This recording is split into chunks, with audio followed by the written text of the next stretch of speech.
Estimados amigos e estimadas amigas, ninguém está preparado para perder um ente querido. Não importa se ele tem 8 anos, 18, 28 ou 88 anos. Essa foi a experiência que eu passei essa semana.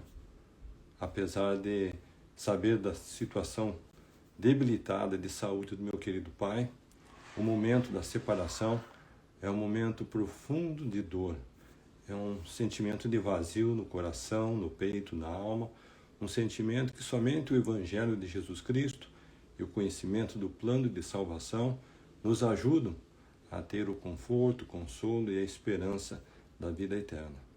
E eu optei, juntamente com Vânia e mais o casal Denis e Priscila Sá, nessa noite, não é prestar uma homenagem, mas sim compartilhar com os amigos e as amigas as lições que eu aprendi com meu querido pai, Antônio Oriondes Martins, que tiveram um grande impacto na minha vida pessoal, profissional, na minha vida empresarial, na minha vida familiar e especialmente de ordem espiritual. Eu vou estar juntamente com Vânia e o casal Denis e Priscila Sá. Passo agora a palavra para a Vânia, que está fazendo um retoque na maquiagem e logo estará conosco. Tá bom? Vamos ver se o Denis já está aqui. Eu já convido o Denis para entrar conosco. Denis está chegando aqui. Mais um instantinho ele já vai estar conosco. Denis e Priscila Sá. Já mandaram aqui o seu convite, melhor seu... Deixa eu entender aqui. Estamos unidos aqui. Bom, enquanto o Denis e a Priscila estão chegando, gente, eu queria compartilhar com vocês que esse momento é inexplicável.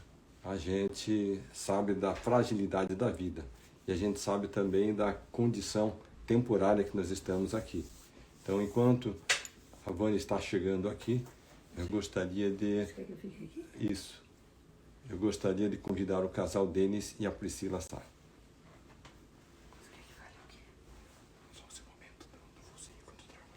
Olá, boa tarde a todos, boa noite. É um prazer estar com vocês. Aqui ainda é tarde, por isso que eu falei boa tarde.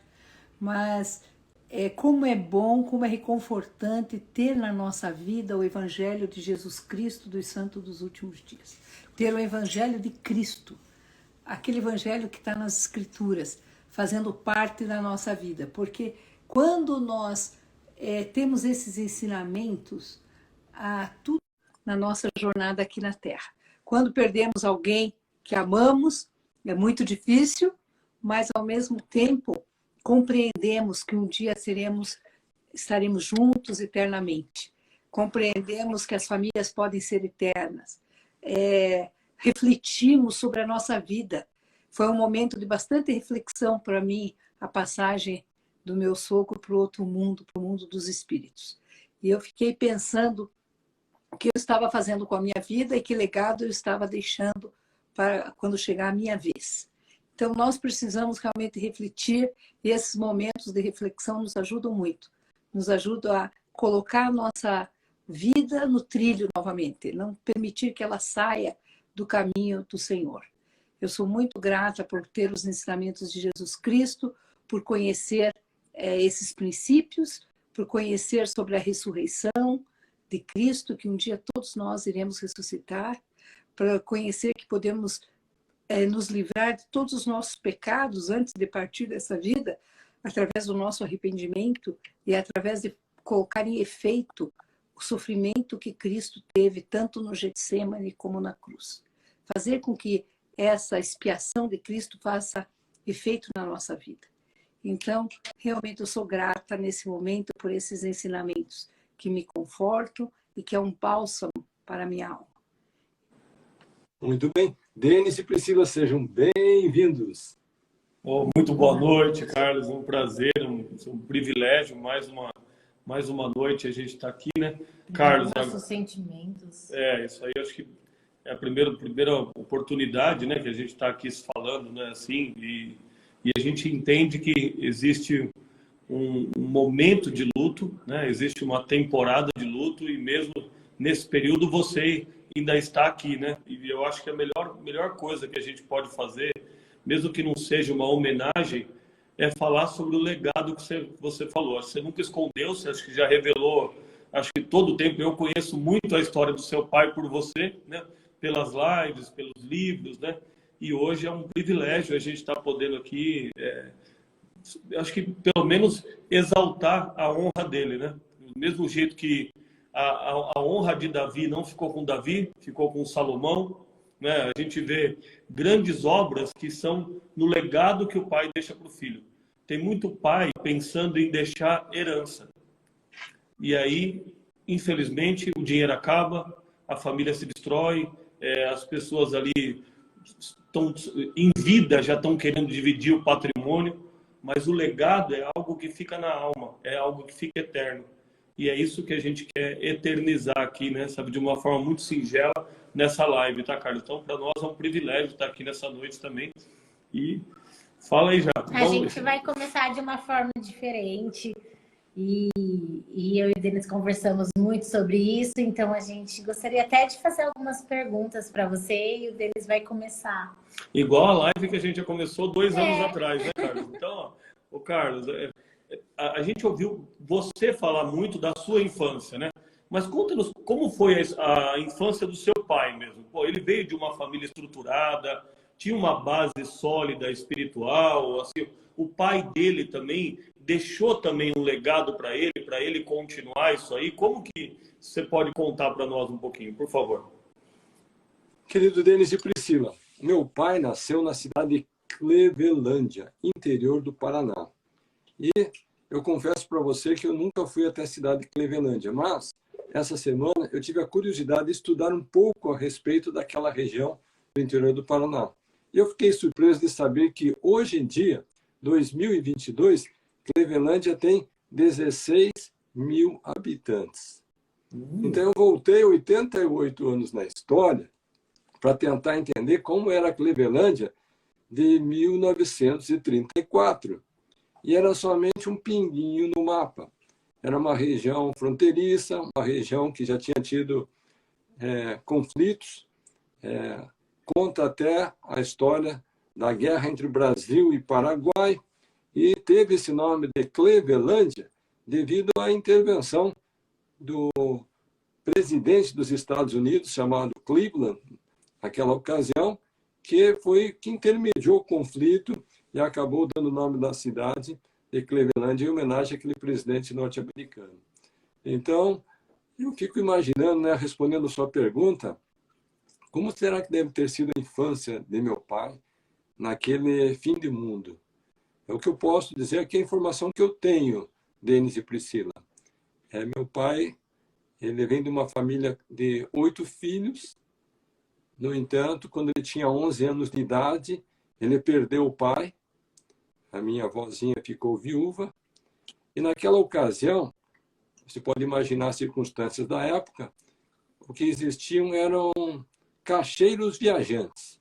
Ou seja, eram vendedores de mercadorias em geral, que chegavam até a cidade para oferecer à população os bens, os produtos, os artigos necessários para a população.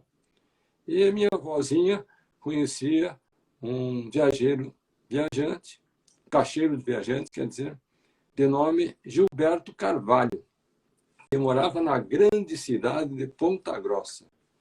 E ela, sabendo então que minha avózinha, com 8 filhos, meu pai sendo mais velho, e ao mesmo tempo preocupado com a condição de carência, de limitação, a situação muito limitada que eles viviam, se ofereceu a ela: por que você não me deixa levar o teu filho para a cidade grande e dar a melhor condição de vida para ele?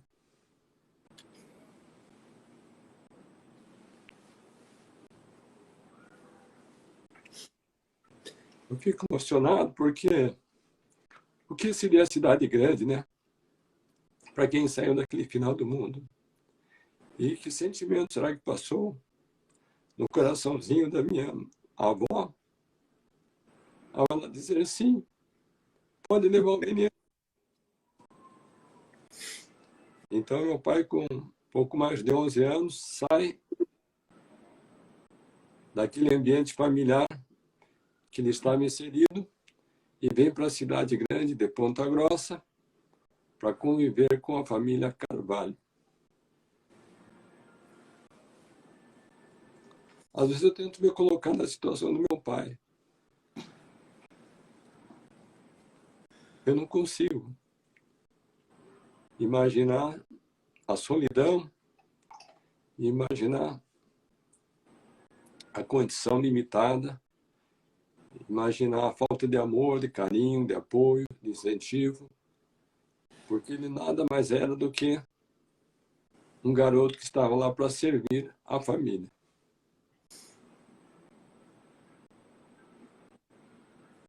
Por outro lado, eu tenho que ser imensamente grato à família do seu Gilberto Carvalho por ter tirado o meu pai daquela condição. Por mais difícil que tenha sido para minha avózinha, por mais difícil que tenha sido para o meu querido pai, a promessa que ele fez para minha avó foi cumprida, de tirá-lo daquela condição e dar-lhe uma melhor condição de vida. O Gilberto Carvalho não pertence mais a esse mundo. Mas eu acho que quando meu pai chegou no outro lado, deve ter dado um abraço muito forte nele, dizendo: Antônio, eu cumpri a promessa. Eu te dei melhor condição de vida. Então, respondendo sua pergunta, Priscila, Denis, essa foi a infância que meu pai teve. A partir daquela idade de 11, 12 anos, ele nunca mais esteve no convívio da mãe, dos irmãos. Ou melhor, eu tenho que dizer, a família do seu Gilberto Carvalho não somente acolheu o meu pai, Antônio, mas também a sua irmã, Ione. Ou seja, partiram os dois. Os irmãozinhos saíram, então, lá de Clevelândia para Ponta Grossa. Carlos, e assim, impossível a gente não ficar emocionado e também é impossível falar do seu pai sem falar da sua mãezinha, que é uma mulher edificadora do lar. Então, imagina quantos anos eles ficaram a vida toda aí junto. E conta pra gente como que foi também a vida da sua mãe, que ela conheceu ele. Como foi nem... Meu pai veio do interior de Clevelândia, no interior do Paraná, numa cidade minúscula naquela ocasião. Minha mãe veio da cidade de Campina Grande do Sul, interior também do Paraná. E ela se criou na Colônia Faria. Colônia Faria, para quem conhece aquela região do Paraná, é uma colônia de imigrantes italianos. A família da minha mãe são todos descendentes de italianos. Sforza é o nome do meu avô materno. Andreata, Ferrarini, são todos de origem italiana. E minha mãezinha conta que com 12 para 13 anos, ela viveu uma situação muito semelhante à do meu pai. Uma família que passou pela Colônia Faria, estava em busca de uma menina para poder trabalhar na casa deles. E minha avózinha, Fabiana, concordou em deixar a minha mãe, Hilda, ir trabalhar na capital, Curitiba, na casa dessa senhora. Então, respondendo aí sua pergunta, se pode ver que, de alguma forma, Priscila, a infância de meu pai e a adolescência posterior, e a infância da minha mãe e a adolescência posterior foram 100% voltados ao trabalho, ao servir. É quase como se eles fossem hipnotizados, treinados, como se eles fossem induzidos ao trabalho. Porque desde aquela idadezinha, que hoje seria caracterizado como trabalho escravo, infantil. Trabalho de escravidão infantil. Isso aí. Era a condição que eles estavam, digamos assim, reféns, sujeitos, ambos de famílias numerosas, ambos com condições muito limitadas, mas de alguma forma foram acolhidos. Bom, daí, respondendo a sua pergunta, Priscila, como que eles se conheceram?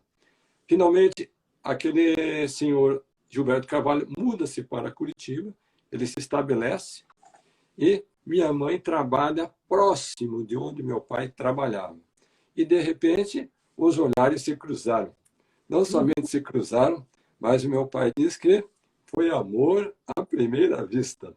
Minha mãe, com 17 aninhos, eles começaram a se conhecer, começaram a se namorar, começaram a se apaixonar e meu pai disse que logo convidou minha mãezinha para o casamento.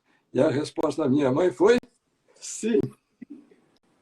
Que maravilha. Que lindo. Carlos, eu acho que essa live aqui vai ser uma das que, não sei se, acho que vai ser aquela que nós vamos ter que fazer algumas, tá? Vai ser igual aquela que vão ter várias vezes para a gente falar disso, né? Mas já começa uma coisa aí, porque o seu pai era o mais velho. Ele saiu de casa. Então, assim, ó, e um dos ensinamentos que ele deixou muito para você, toda vez que ele saía de casa, que ele ia viajar, ele falava, você é o homem da casa, não é? Você tem essa história. E ele também já te influenciou muito profissionalmente. Você pode contar da sua infância como que era, mas falar, o seu pai teve uma influência, assim, porque é o legado que ele tinha. Ele começou a trabalhar com 11 anos e ele já começou a te influenciar já, né? Tem toda uma parte de trabalho mesmo já, de pegar dinheiro, de vender, de se relacionar com o cliente, que eu acho que isso você pode contar para a gente também, que é o grande legado do seu Antônio aí, né? De vendedor, né? De caixeiro viajante, né? Bom, gente, vamos lá. Da infância, eu tenho algumas lembranças. A maior parte das lembranças são convivência com a minha mãe. Por que minha mãe? Minha mãe era costureira. Ela costurava em casa. E meu pai, ele era vendedor viajante. Ele, mais tarde, trabalhando com aquele seu Gilberto Carvalho, ele montou uma empresa distribuidora de alimentos. O produto principal que ele vendia era café, com a bandeira, com a marca Café Maracanã. E meu pai, então, desde menino, desde jovem, adolescente, ele foi trabalhar nessa empresa. Então, ele pegava o caminhão na segunda-feira, ele fazia toda semana essa viagem, voltando na sexta-feira. E eu passava, então, a infância, praticamente, ao lado da minha mãe, junto com meus 6 irmãos, uma vez que eu sou o mais velho de 7. No entanto, quando eu estava com 10, 11 anos, o meu pai, daí, ele começou a me convidar para acompanhá-lo nas viagens que ele fazia pelo interior do Paraná durante as férias escolares. Então, para mim, aquilo ali era a maior aventura que uma criança podia passar. Porque nós subimos naquele caminhão na segunda-feira e nós só voltávamos na sexta-feira. E a gente saiu com o caminhão carregado de mercadorias. Era aquele caminhão Ford F600, que tem aquela carroceria baú, ou seja, é lotado de produtos para vender pelo interior do Paraná. Então, eu me lembro, gente, a gente visitava Palmeiras, visitava Ponta Grossa, Castro, Piraí, Jaguariaíva, todas aquelas cidadezinhas do interior do Paraná, Irati, Malé. Depois descíamos para a divisa com Santa Catarina, Porto União, União da Vitória. Gente, precisa ver, aquilo ali para mim era uma aventura como se eu tivesse ido para um outro planeta. E o interessante, Denis, falando aí sobre a questão do empreendedorismo, é que meu pai, ele era muito econômico. Desde aquela época, eu aprendi com ele conceitos de economia. Para você ter uma ideia, a gente não parava em lanchonete, em padaria, em restaurante para fazer as nossas refeições. Ele tinha um baú de madeira, e ali dentro ele enchia de comida. Ele tinha um fogareiro chamado Liquinho naquela época, levava umas panelas e ele cozinhava o arroz, ele cozinhava a batata, ele trazia algumas latinhas de feijoada, e se a venda tivesse sido boa, ele comprava alguns pães com linguiça, e esse era o nosso almoço, essa era a nossa janta.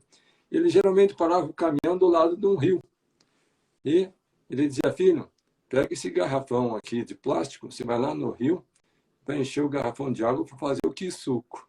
Então, essa era a minha tarefa, fazer o quissuco para o almoço. É claro que os rios daquela época tinham água potável, da gente, não são os rios de hoje.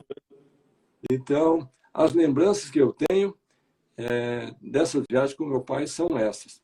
No entanto, à medida que os anos foram passados, com 11, 12, 13 anos, Ele começou a me ensinar a trabalhar da mesma forma que ele aprendeu um dia. Algumas vezes ele ficava sentado no caminhão e ele ficava simplesmente ali e dizia: filho, agora é a tua vez de vender. Você vai lá na loja, no mercadinho, pergunta se tem um produto, se está faltando alguma coisa, vê o que eles estão precisando, você vem aqui no caminhão, você entrega para eles, você recebe o dinheiro e você traz o dinheiro completo, terminado para o pai. Tudo bem, filho? Gente, para mim aquilo ali era a maior satisfação, porque eu me sentia a pessoa mais importante do mundo. Que treino, que treino. Eu era um pequeno, grande empreendedor sem saber que eu estava empreendendo. E daí, finalmente, quando eu trazia o dinheiro de volta para ele, naquele tempo, gente, eu me lembro até hoje, ele tinha um saco de estopa. E esse saco de estopa ficava no banco de trás. E ali, cada venda que ele fazia, todos com dinheiro, naquele tempo não tinha nem cartão de crédito, não tinha nem cheque, era dinheiro vivo, ia colocando dentro daquele saco de estopa. E quando a gente terminava a semana, sexta-feira chegava em casa, no sábado de manhã, ele dizia: filho, agora você vai contar o dinheiro. Ele pegava aquele saco, gente, eu me lembro até hoje, ele virava o saco assim de cima para baixo, caía dinheiro, tudo quanto era nota, naquela época a moeda desse país era o cruzeiro, tinha nota de 100 cruzeiros, de 50 cruzeiros, de 500 cruzeiros, de 1000 cruzeiros. Ele dizia: filho, agora você vai contar o dinheiro que nós ganhamos durante a semana. Me dava assim um massinho de elásticos, aqueles elastiquinhos para você amarrar as notas, e daí eu pegava um caderninho e ficava anotando. Notas de 100, tem tantas. Notas de 50, tem tantas. Notas de 500, tem tantas. Notas de 1000. Estou aprendendo muito com essa live. Ou seja, eu fazia tudo isso daí como uma brincadeira, gente. Para mim, eu não conseguia nem imaginar o que era aquilo. Era um banco imobiliário, né? Banco imobiliário. Uma forma muito lúdica e, ao mesmo tempo, uma confiança tremenda que meu pai depositou em mim e acabou tendo um impacto muito grande no meu futuro profissional. E nas suas palestras, assim, e livros, você sempre menciona o seu pai como seu mentor. E quando que foi que você viu ele como esse mentor? Você viu, foi na infância ou foi na adolescência? É interessante essa pergunta, Priscila, porque muitas vezes você tem um mentor, você tem uma pessoa que está próxima a você, está te dando o caminho, está te dando a dica, e nem você consegue reconhecê-lo como o próprio mentor. Então, foi isso que aconteceu comigo.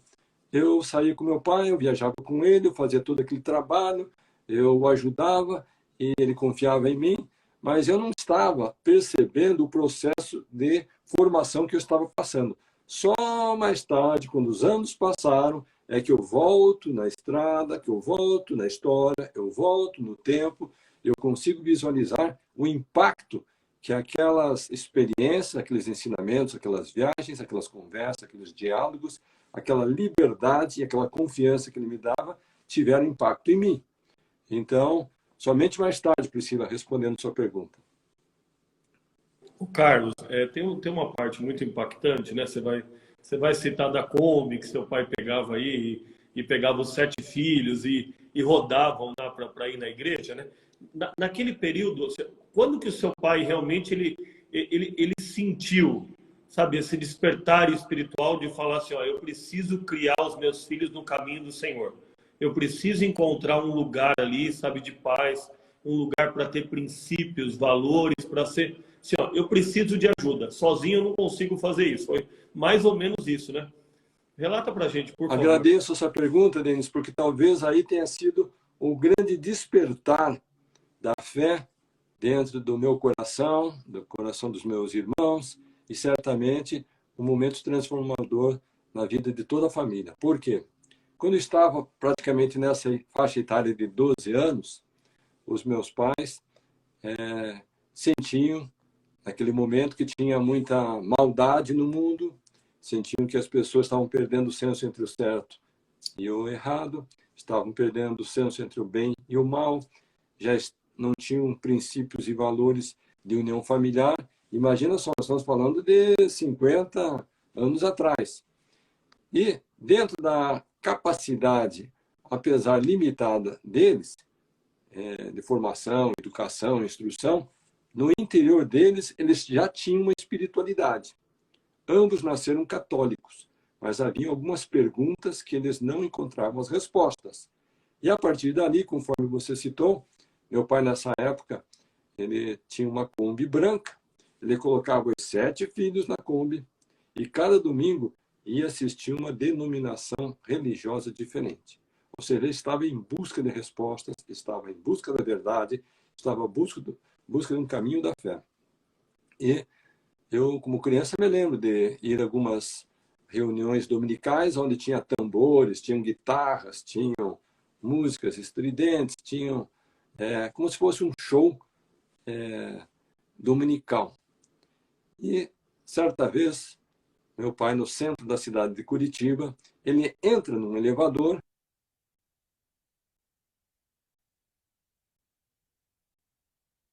do José Ataídes. Eu tenho uma grande, imensa gratidão a esse senhor José Ataídes. Ele estava lendo um livro. E meu pai entrou naquele elevador e ele fez uma brincadeira com o ascensorista. Ele disse, você é crente, né? Está lendo a Bíblia? Ele disse, eu sou crente, mas eu não estou lendo a Bíblia. Ele disse, que livro você está lendo? Eu estou lendo o livro de Mórmon. Você conhece o livro de Mórmon? Ele disse, eu não conheço. E se você quiser, então, eu posso enviar os missionários até a sua casa para apresentar esse livro. Ele disse, mas esse livro fala do quê? Fala sobre Jesus Cristo. E daí meu pai disse, olha, se for sobre Jesus Cristo, pode mandar. Daí aquele seu José Ataídes pega um papelzinho, uma caneta, anota o nome do meu pai, anota o endereço e promete enviar 2 jovens missionários à casa dos meus pais. Gente, abrindo um parênteses aqui, eu sempre penso que aquele elevador deve ter sido muito antigo. Para dar tempo de ter todo esse diálogo, essa brincadeira, o papelzinho, a caneta, tomar nota do nome, do endereço, fazer a promessa. E daí, finalmente, passado algum tempo, quem que bate na porta da nossa casa? 2 jovens missionários. E eles aparecem lá, dizendo, vim aqui falar com o seu Antônio Martins.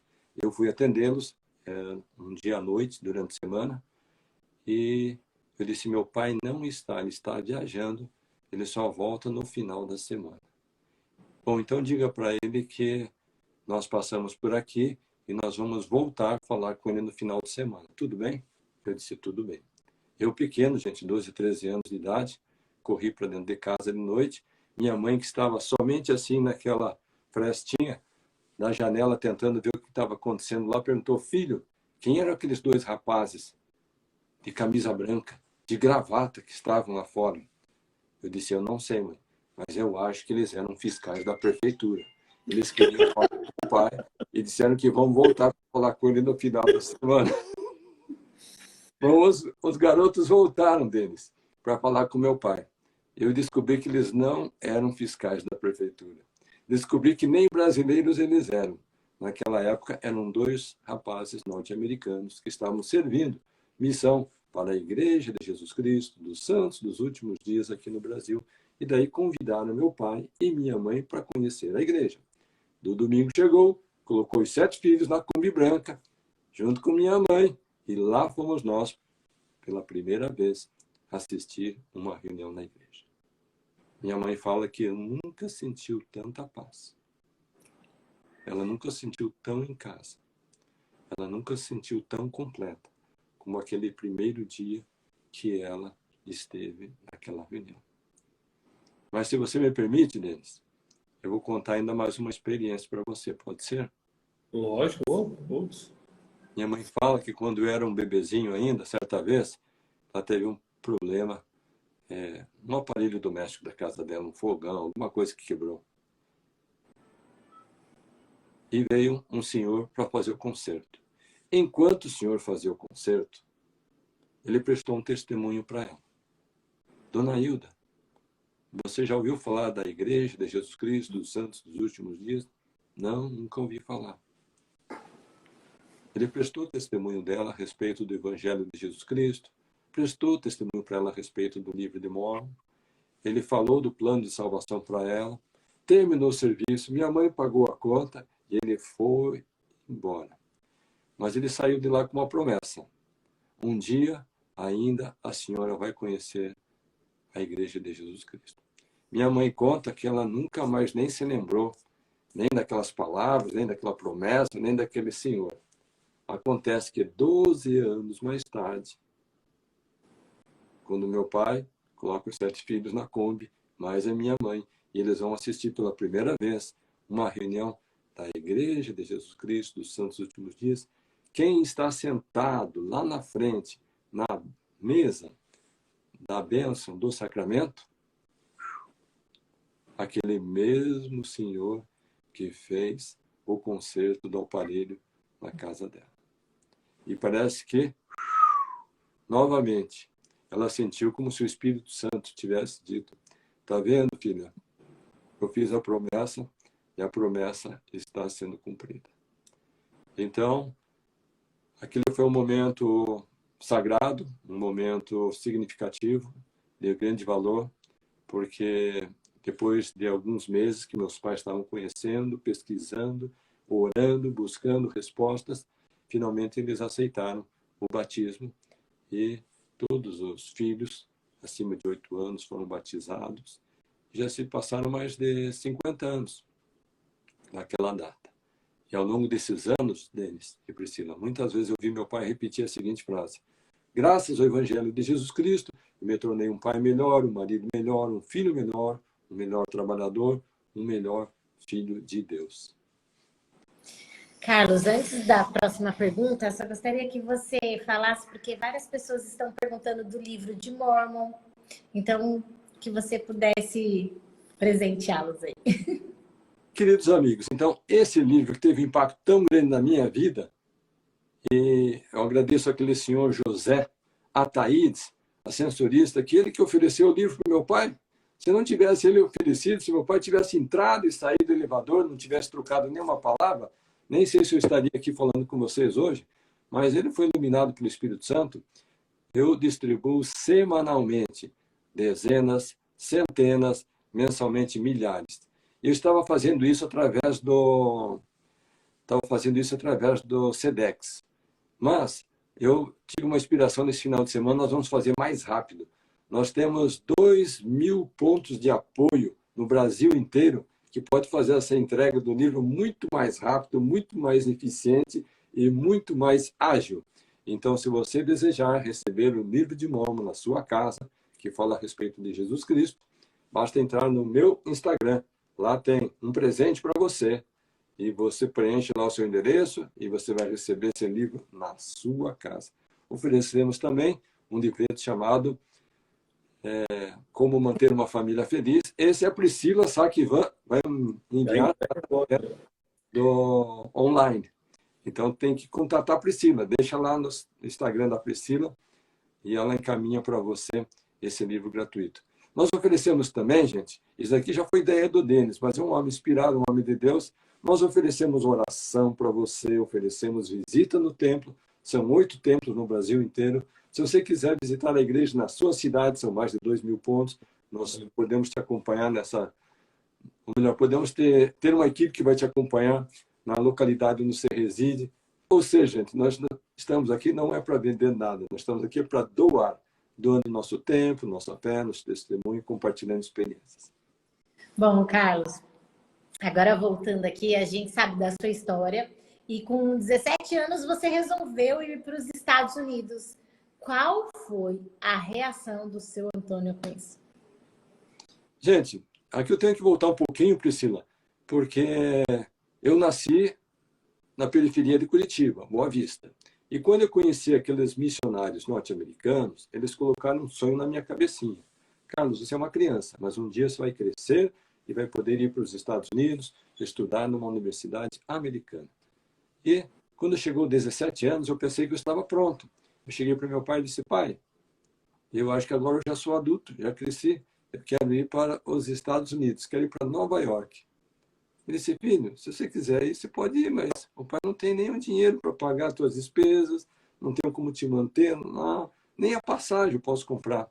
Eu disse: pai, mas eu não vim pedir dinheiro e nem vim pedir para você me apoiar. Tudo que eu vim pedir foi a autorização. Eu, sendo de menor, se meu pai não autorizasse, eu não poderia viajar. Ele disse: não, filho, autorizado, você está autorizado, pode ir. Mas só que você vai ter que ir por conta própria. Eu disse, era só isso que eu precisava, pai, só precisava do seu sim. O resto, deixa comigo. Então, a partir daquele momento, gente, eu tenho que agradecer para sempre ao meu pai. Porque ali ele me deu um voto de confiança tremendo. Ele talvez agiu da mesma forma que a mãezinha dele, lá em Cleveland, disse, pode ir, filho. Não tenho nada para fazer por você, mas você vai estar por conta própria. E eu acho que ele seguiu aquele mesmo impulso da vozinha, e ele simplesmente disse, pode ir, filho, vai por conta própria. Eu, com $100, Denis e Priscila, saí de Curitiba e fui desembarcar lá em Nova York. E ele ainda, né? E ainda o seu pai ainda assinou o contrato, né? Porque você comprou a sua passagem parcelada em 10 vezes. Ele ainda foi avalista do seu assina assim. Né? Ô, Denis, você fez uma pesquisa muito boa, hein? Bom, gente, sempre não tinha dinheiro para pagar a passagem, o que eu fiz? Eu saí percorrendo todas as agências de viagem de Curitiba, procurando uma que me vendesse uma passagem para Nova York, dividido, parcelado em 10 vezes, sem entrada. E finalmente encontrei uma.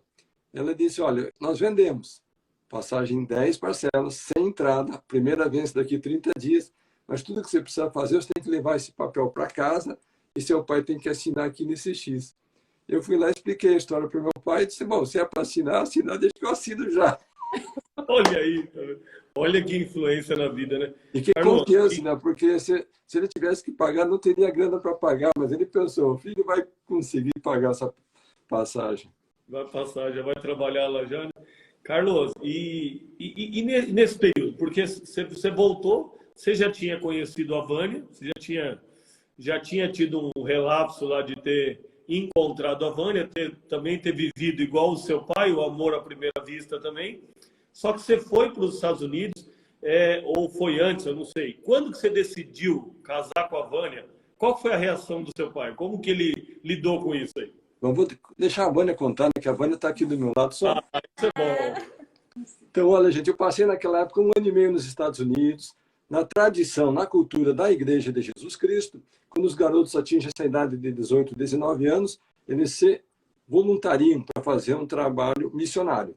E eu, seguindo os princípios, eu disse, chegou a minha vez, né? 19 anos, está na hora de partir para a missão. Então, eu fui designado a passar 2 anos em Portugal. Então, passei lá na cidade de Coimbra, cidade do Porto, Vila Nova de Gaia, na capital, Lisboa. Ou seja, um trabalho voluntário voltado para comunidades carentes e com um cunho social, humanitário, eclesiástico, de resgate das famílias. Depois, quando eu termino esse período de 2 anos lá em Portugal, eu volto para casa com 3 metas muito claras na minha cabeça. Primeiro, eu tinha que voltar a estudar. Segundo, eu tinha que trabalhar. E terceiro, eu queria encontrar o amor da minha vida. Então agora eu vou chamar o amor da minha vida para contar essa história, Denis. Pode ser?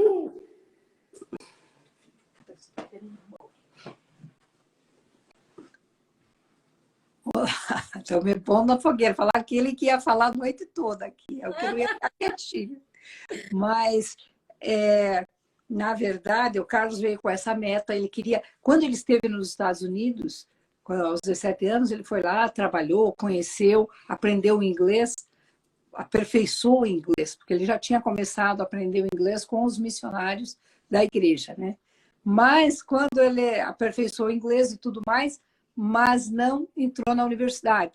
Mas ele veio com esse sonho que ele iria voltar para estudar na universidade da BYU, que é a Universidade Brigham Young University, aqui em Provo, nos Estados Unidos.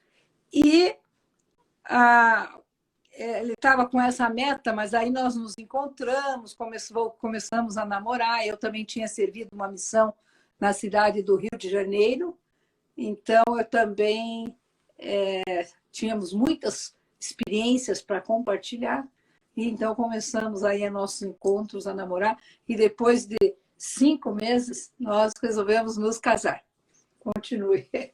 Acontece, gente, que alguns dias antes do casamento, o meu futuro sogro, o paizinho da Vânia, foi na minha casa falar com os meus pais sobre os preparativos do casamento. E daí Vocês podem imaginar aquela situação, né? Eu, na época, ganhava 1 salário mínimo por mês. A Vaninha, mais competente, ganhava 2 salários mínimos por mês. E nós pensamos assim, né? Com 3 salários já dá para a gente casar. No entanto, os convites que nós fizemos de casamento, gente, era xerox, preto e branco. A gente não tinha dinheiro para imprimir convite. Fotógrafa era membro da família mesmo. Os docinhos e salgadinhos, tudo mais básico, tudo assim da forma mais modesta possível. E naquele encontro, né, que meu sogro, futuro sogro, foi na casa do meu pai falou uma frase que ficou marcada na minha cabeça. Ele disse: seu Raul, conhecendo meu filho como eu conheço, se eu fosse o senhor, não deixaria minha filha se casar com ele.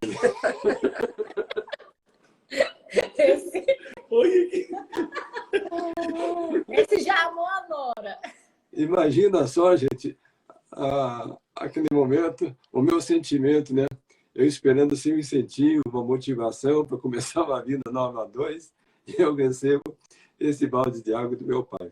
Mas eu acho que ele estava certo na sua ponderação, porque ele estava preocupado com quem? Com a Vaninha. Que de repente ia tirá-la do conforto da sua casa, da estabilidade, da segurança, ia levar para um futuro incerto. Viver de amor e brisa. Aliás, é até minha próxima pergunta. Minha próxima pergunta é que você sempre conta essa história. Vânia, fica aí. Você sempre conta essa história. Vânia conta com mais detalhes, mas você sempre conta que passou a lua de mel na Kombi emprestada. Quem emprestou essa Kombi? Eu lembro que eu falei para vocês que meu pai tinha aquela Kombi branca que levava a gente, criança, para a igreja. Então foi com aquela Kombi branca emprestada do meu pai. Você vê que a Vânia não gosta muito dessa história. Não gosta, porque é mal contada. Não gosta. Mulher conta melhor. Então, contar a história verdadeira é o seguinte. Nós tínhamos um amigo que tinha uma ótima casa na cidade de Guaratuba, numa praia no Paraná. E ele era membro da igreja.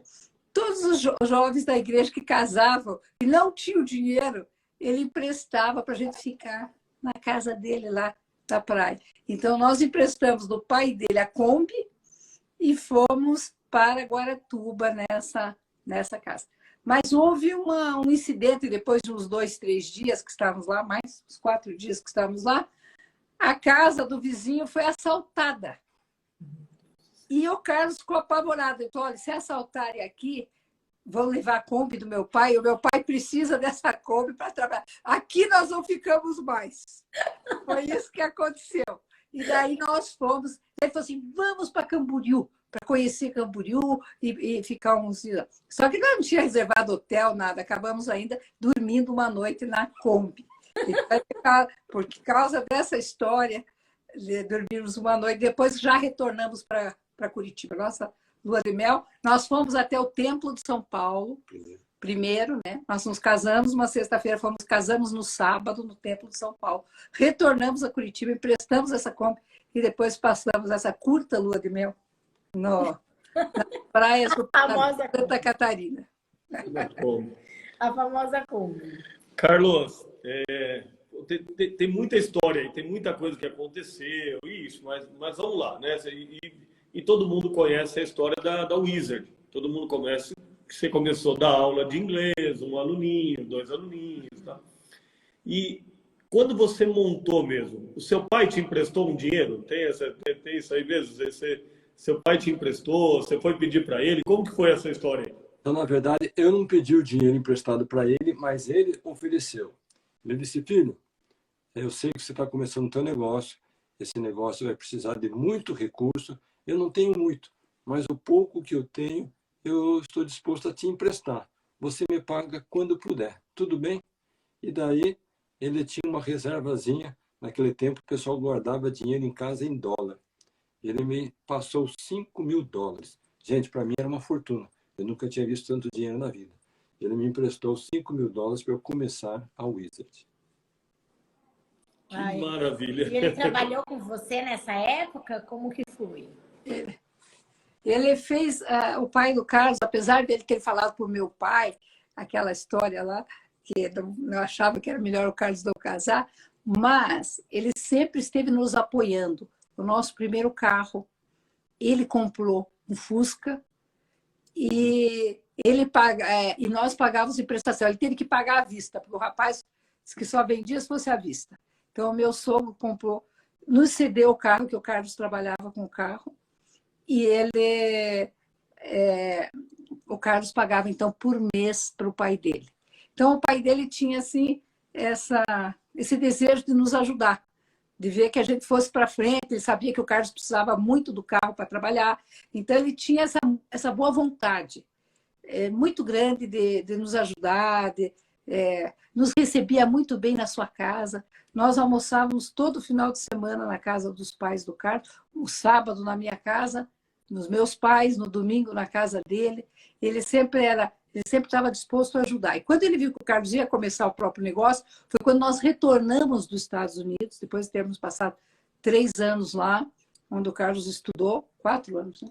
4 anos depois dos estudos. Então, mas chegamos aqui zerados. Nós só fizemos uma coisa de bom, que foi quitar todas as dívidas da universidade. Nós conseguimos pagar toda a universidade, não tínhamos nenhuma dívida. Então, foi um grande feito, mas também não tínhamos o dinheiro para começar o negócio. E daí, respondendo sua pergunta, o ano era 1988, meu pai tinha acabado de se aposentar. Ele disse: filho, eu estou aposentado, se tiver alguma coisa que eu possa fazer, eu vou passar alguns meses com você. E eu morava em Mogi Guaçu, te ajudando nesse começo de negócio.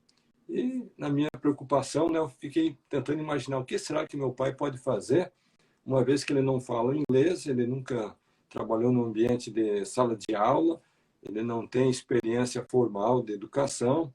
Eu pensei, talvez ele queira cuidar dos filhos, das crianças, dos netos, né? Mas eu disse: pai, vai ser toda ajuda bem-vinda, pode vir que nós vamos estar juntos. Então ele sai de Curitiba, ele com minha mãe, e vem até Mogi Guaçu, e dali nós já tomamos a decisão de mudar para Campinas. Nós alugamos uma casa, e naquela casa era de tudo, gente, porque ali morava eu, a Vânia, os nossos filhos pequenos, Thaís, recém-nascida, Priscila, que estava a caminho ainda, e tinha um espaço que meu pai e minha mãe moravam, e ali nós morávamos, nós trabalhávamos, nós dávamos aula, e em determinado momento o meu pai me fez 3 perguntas que mudaram o curso da minha história em termos de empreendedorismo. Ele disse: filho, me diga uma coisa, como que você vai fazer a tua fortuna, como que você vai fazer riqueza, como que você vai se dar bem nesse negócio? Eu disse: pai, eu tenho 2 fontes de renda, eu posso dar aulas, eu posso ter professores, usando o método, usando a marca, usando o sistema. Daí ele pergunta: qual que você acha que vai te dar mais retorno? Dar as aulas ou encontrar professores?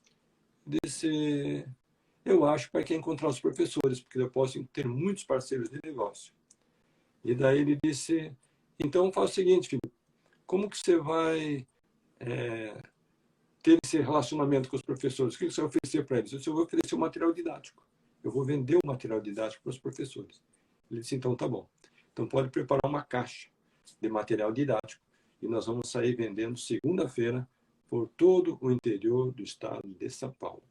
A gente vai começar aqui por Piracicaba, Sorocaba, a gente vai até Bauru, vai para Rio Claro, a gente vai para São Carlos, a gente vai para Araraquara, Bauru.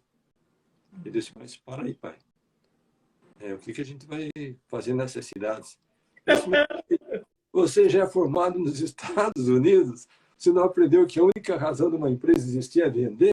A gente vai vender. Você vai vender o quê, pai? Os livros, filho!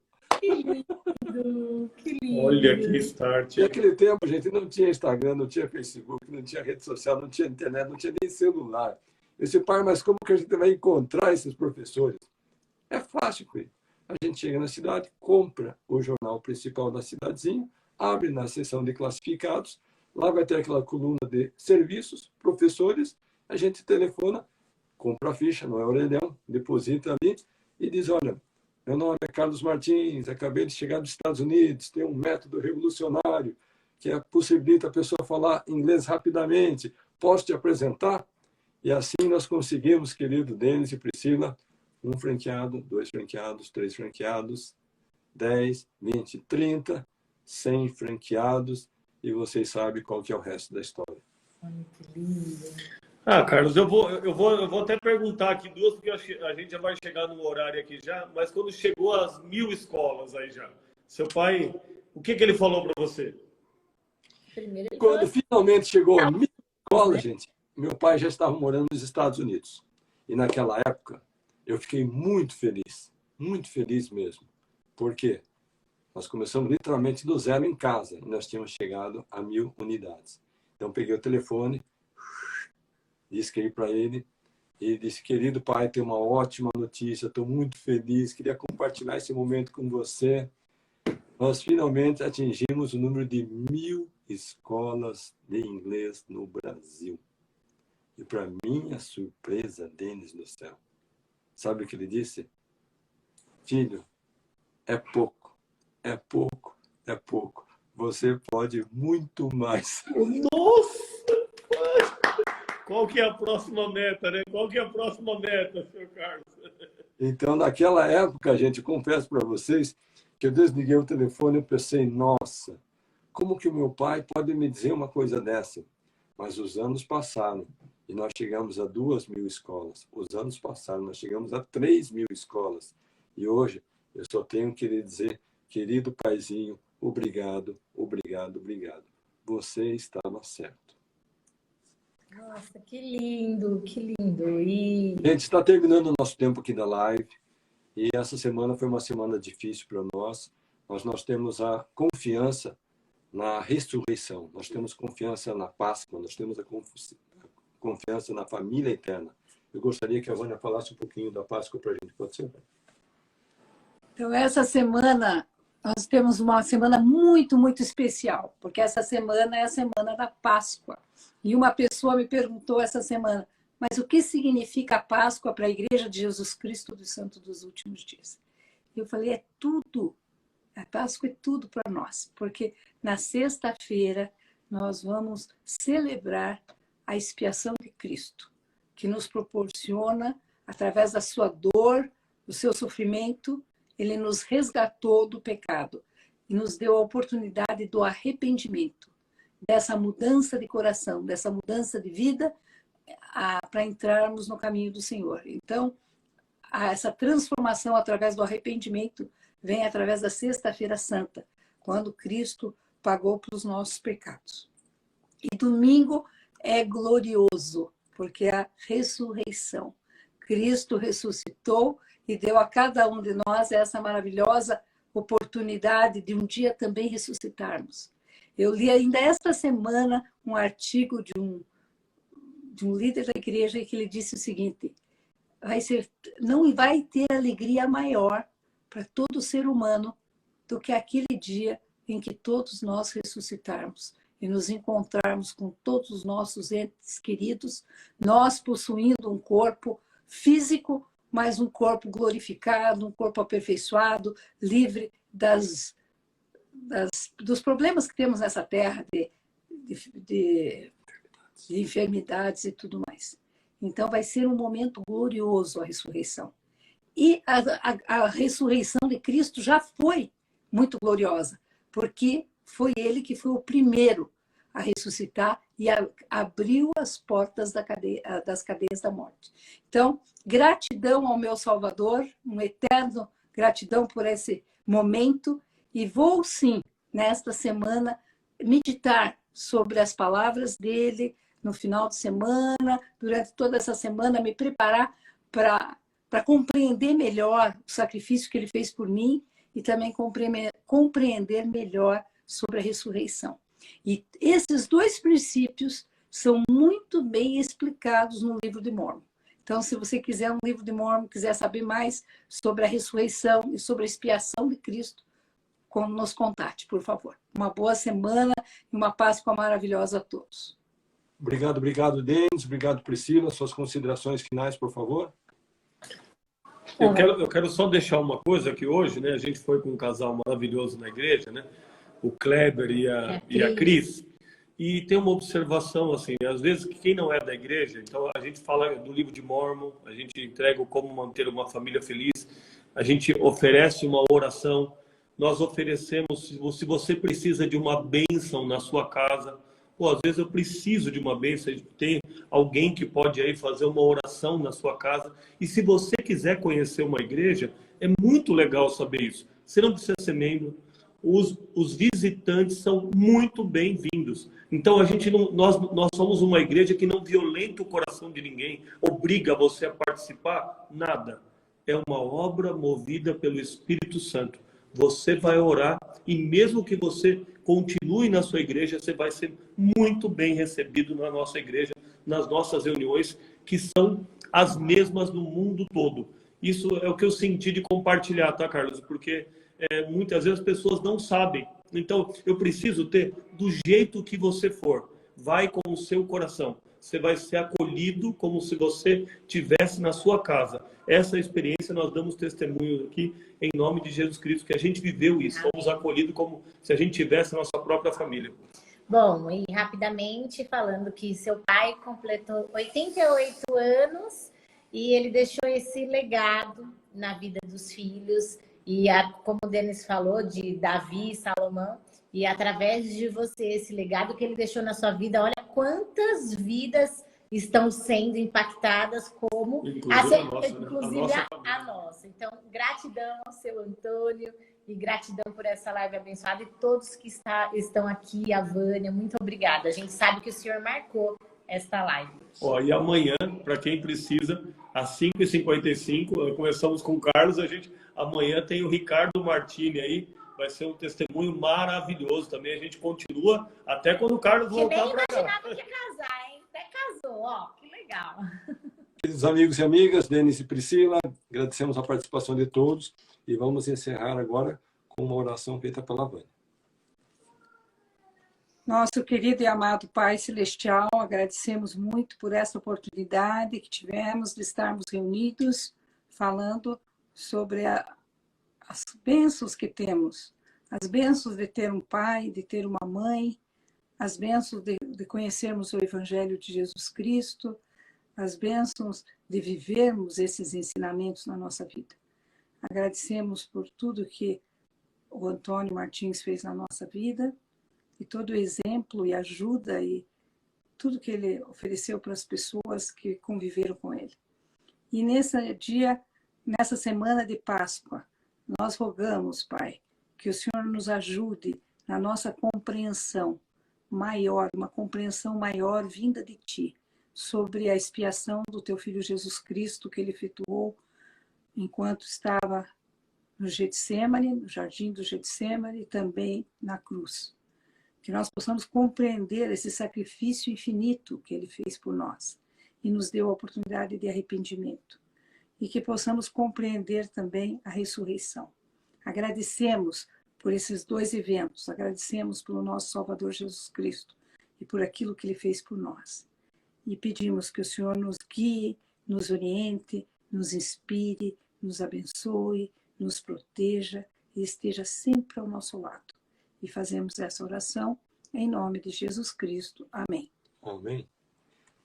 Obrigado. Uma ótima semana a todos, uma ótima Páscoa a todos. Obrigada.